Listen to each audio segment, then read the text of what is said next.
Halo, pada kesempatan kali ini saya akan mereview presentasi Bahasa Indonesia dari kelompok 4 tentang karya tulis ilmiah.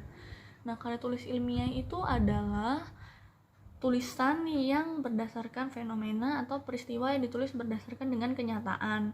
Nah, karya tulis ilmiah itu ada bentuknya ada 3. Yang pertama, karya tulis ilmiah bentuknya populer, di mana itu menggunakan bahasa yang sederhana, kalimat yang sederhana tetapi tidak bersifat rekaan atau tidak mengandung unsur senda gurau.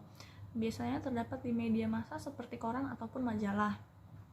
Terus yang kedua itu ada bentuk semi formal, di mana terdiri bagiannya. Yang pertama itu ada halaman judul, kata pengantar, daftar isi, pendahuluan, pembahasan, simpulan, daftar pustaka, dan bentuk formal.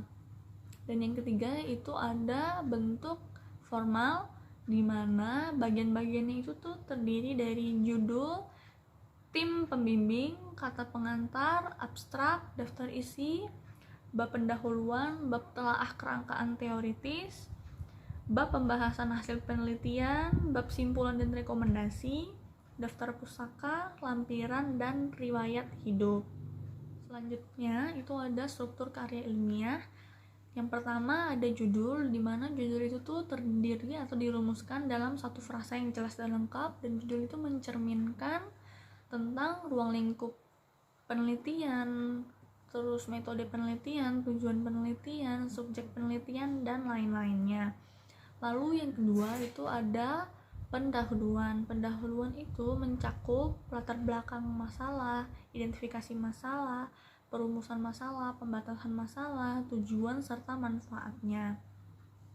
Lalu yang ketiga ada latar belakang masalah, di mana terdiri itu tuh isinya terdiri dari perumusan masalah, tujuannya, manfaat, serta kerangka teoritis.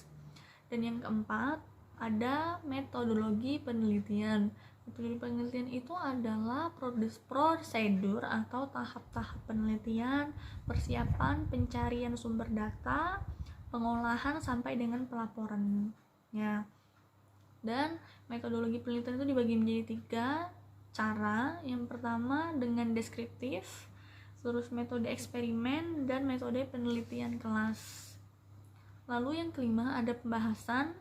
Pembahasan itu tuh berisi tentang isi pokok dari karya ilmiah tersebut yang terkait dengan rumusan, tujuan, atau manfaatnya.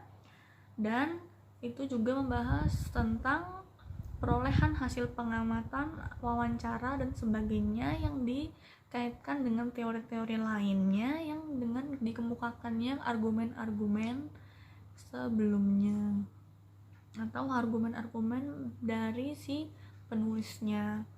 Lalu yang keenam ada simpulan dan saran. Simpulan dan saran itu tuh merupakan kajian terpadu yang berkaitan dengan pembahasan, tujuan masalah, rumusan masalahnya, dan lain-lainnya yang dikaitkan dan kemudian disimpulkan. Dan yang terakhir daftar pustaka itu merupakan sumber-sumber dalam mencari data-data yang diperoleh tadi. Lalu ada jenis-jenis karya ilmiahnya, ada 4. Yang pertama makalah, itu penyajiannya, pembahasannya itu berdasarkan data yang ada di lapangan dan fakta yang ada di lapangan yang bersifat empiris objektif dan berpikir melalui proses deduktif ataupun induktif. Lalu yang kedua ada skripsi. Skripsi itu menyajikan karya ilmiah dengan mengemukakan pendapat si penulis berdasarkan pendapat orang lain dari data dan fakta secara empiris objektif. Lalu yang ketiga ada tesis. Tesis itu merupakan suatu karya ilmiah yang lebih mendalam dibandingkan dengan skripsi, dan biasanya itu membahas tentang pernyataan atau teori yang dapat dipertanggungjawabkan, yang argumennya dapat dipertanggungjawabkan. Lalu yang keempat ada disertasi.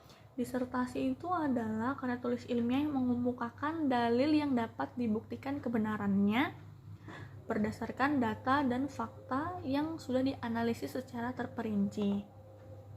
Ciri-ciri dari karya tulis ilmiah yang pertama reproduktif, tidak samar, tidak emotif, menggunakan bahasa baku, menggunakan bidang keilmuan atau menggunakan aturan keilmuan, kemudian bersifat kohesi, objektif, dekoratif, Kemudian syarat-syarat dari karya ilmiah yang pertama terdiri dari bagian awal, dari bagian inti, dari bagian akhir.